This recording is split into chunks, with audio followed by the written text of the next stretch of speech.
আসসালামু আলাইকুম। আজকে আমরা একটি 11,000 বাই 400 ভোল্ট সাবস্টেশন দেখব। এর প্রথমে থাকে 11 কেভি লাইন। বৈদ্যুতিক খুঁটি হতে সাবস্টেশন পর্যন্ত বৈদ্যুতিক 11 কেভি তারকে নিয়ে আসার জন্য আমরা XLPE কেবল ইউজ করি। এটি 11,000 ভোল্টেজ এর হয়ে থাকে।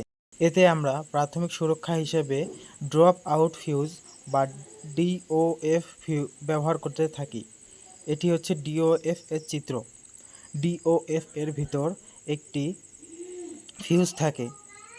এটি ওভার ভোল্টেজ, শর্ট সার্কিট এবং ওভারলোডে পুড়ে গিয়ে পুরো সার্কিটকে নিরাপত্তা প্রদান করে থাকে। এরপর XLPE কেবল দ্বারা প্রথমে সংযোগটি আসে আমাদের ভিসিবি প্যানেলে। এটি হচ্ছে HT সুইচ গিয়ার বা ভিসিবি প্যানেল। এটির দ্বারা 11,000 ভোল্টকে অন অফ করা হয়। বস্তুটি দেখতে পাচ্ছি, এটি 11 কেভি মাল্টিমিটার।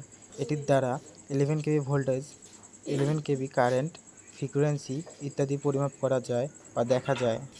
ভিসিবি প্যানেলে প্রথম অবস্থায় থাকে 3টি ফেজ RYB এর জন্য 3টি সিটি ব্যবহার করা হয়। সিটি সিরিজে সংযোগ করা হয়। ভিসিবি প্যানেলে মূলত 3টি সিটি, একটি ভিসিবি ভ্যাকুয়াম সার্কিট ব্রেকার এবং 2টি পিটি লাগানো থাকে। পিটি 2টি ওপেন ডেল্টা সংযোগ এ লাগানো থাকে। ভিসিবি ব্যবহার করা হয় 11 কেভি সার্কিটকে সুরক্ষা দেওয়ার জন্য। এটি অটোমেটিক এবং ম্যানুয়াল উভয়ভাবে কাজ করা যায় এটির দ্বারা।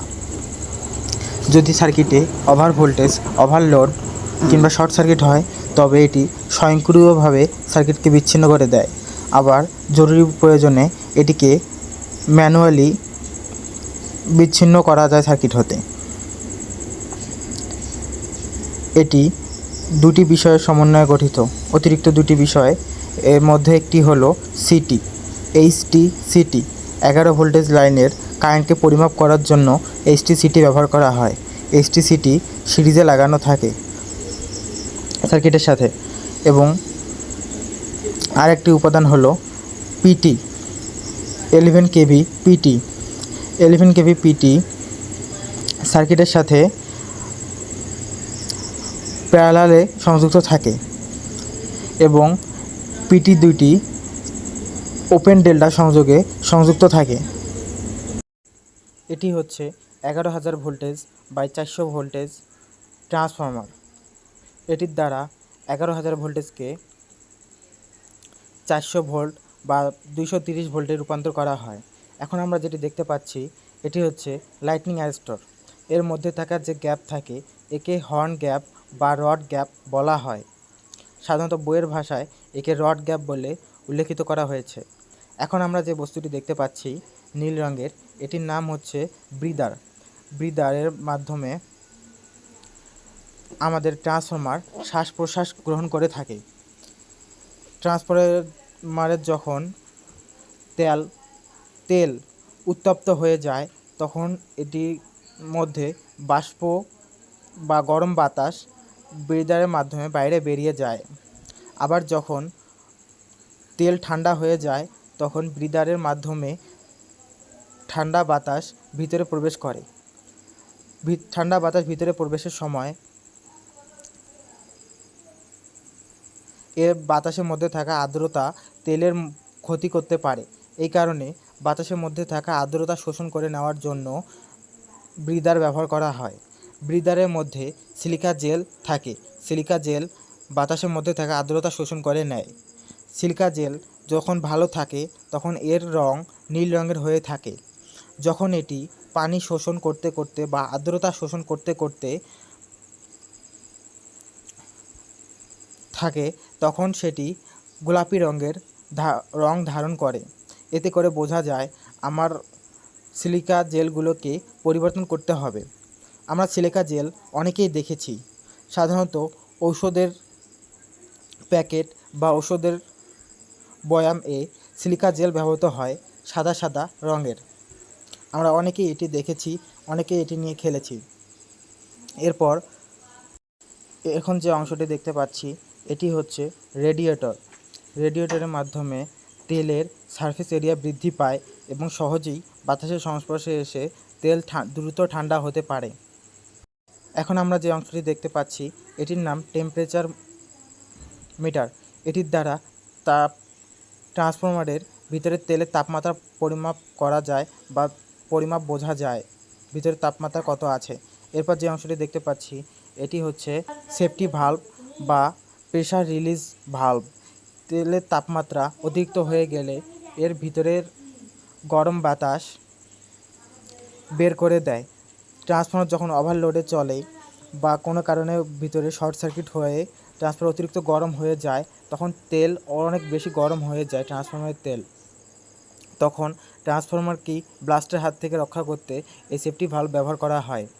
এরপর যে অংশগুলো দেখতে পাচ্ছি সেটি হচ্ছে এলটি বুশিং। এলটি বুশিং ট্রান্সফরমারের লো সাইড থেকে লো সাইড লোডকে ট্রান্সফরমারের লো সাইডে সংযোগ করার জন্য এলটি বুশিং ব্যবহার করা হয়।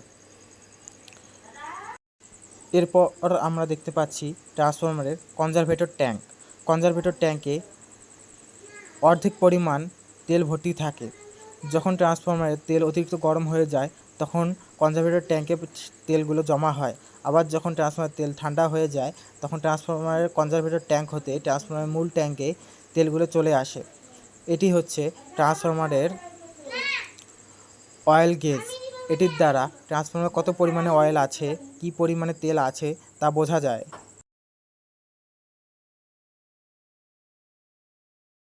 এরপর এই অংশটির নাম হচ্ছে ট্যাপ চেঞ্জার। ট্যাপ চেঞ্জার এর দ্বারা ট্রান্সফরমারের এলটি সাইড এর ভোল্টেজ পরিবর্তন করা যায়। এখন যে অংশটি দেখতে পাচ্ছি এটি ট্রান্সফরমারের এইচটি বুশিং।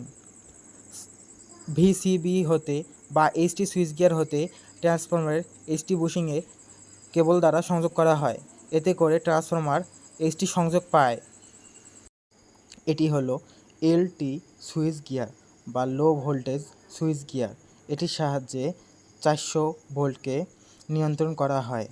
এটি মূল circuit breaker MCCB moulded case circuit breaker এবং সে সাদা অংশটি দেখতে পাচ্ছি এগুলোর নাম কার্টিস ফিউজ। কার্টিস ফিউজ এর ভিতরে এই ধরনের ফিউজ থাকে। খুব সূক্ষ্ম পর্যায়ে কাজ করে এই ফিউজগুলো। সার্কিটের মধ্য দিয়ে অতিরিক্ত কারেন্ট প্রবাহের সময় ভিতরের এলিমেন্ট গলে গিয়ে সার্কিটকে সুরক্ষা প্রদান করে থাকে। এতে বিভিন্ন ধরনের আরও সাব এমসিসিবি থাকে। এগুলো বিভিন্ন সার্কিটে লোড দেওয়ার জন্য ব্যবহার করা হয়। এরপর আমরা যে প্যানেলটি দেখতে পাচ্ছি এটির নাম PFI panel, power factor improvement panel. উপরের যে চারকোনা কালো বক্সটি দেখতে পাচ্ছি এটির নাম এপিএফসি রিলে, অর্থাৎ automatic power factor controller relay. এটির দ্বারা ভিতরে অবস্থিত পাওয়ার ফ্যাক্টর ক্যাপাসিটরগুলো অটোমেটিক বৈদ্যুতিক সার্কিটের সাথে সংযুক্ত হয় এবং বিচ্ছিন্ন হয়। বৈদ্যুতিক লোড পরিমাপ করে কোন মানের ক্যাপাসিটরটি এই পাওয়ার ফ্যাক্টর রিলে বা এপিএফসি রিলে নিয়ন্ত্রণ করে। এর মধ্যে বিভিন্ন অংশের সমন্বয়ে পাওয়ার ফ্যাক্টর বিভিন্ন অংশের সমন্বয়ে পিএফআই প্যানেল গঠিত হয়। এর মধ্যে প্রাথমিক অবস্থায় থাকে বাসবার, যেটিতে সকল পিএফআই ক্যাপাসিটর সংযুক্ত থাকে।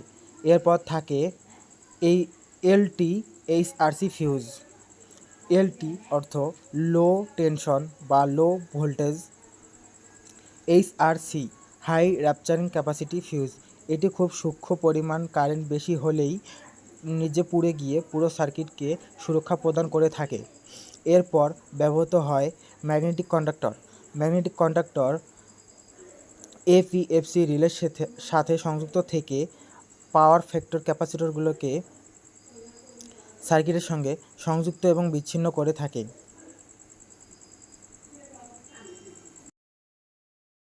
পিএফআই বা যে কোনো সাধারণ প্যানেলের ভিতর সাধারণত এক্সস্ট ফ্যান এবং একটি হিটার ব্যবহার করা হয়, কারণ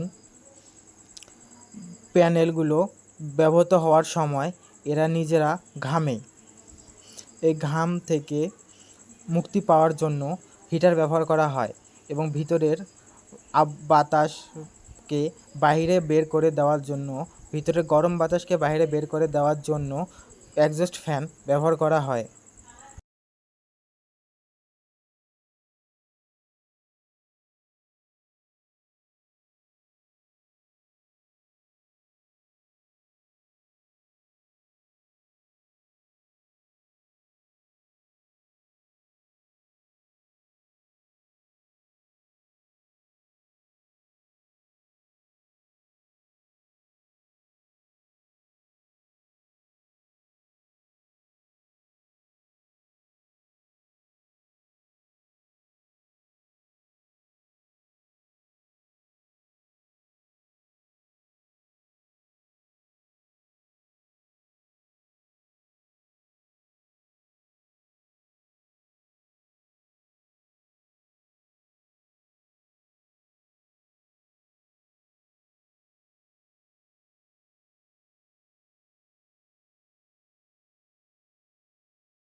কিন্তু এগুলো ছোট সাইজের। এলটিসিটি হুম। এগুলো হচ্ছে এমসিসিবি।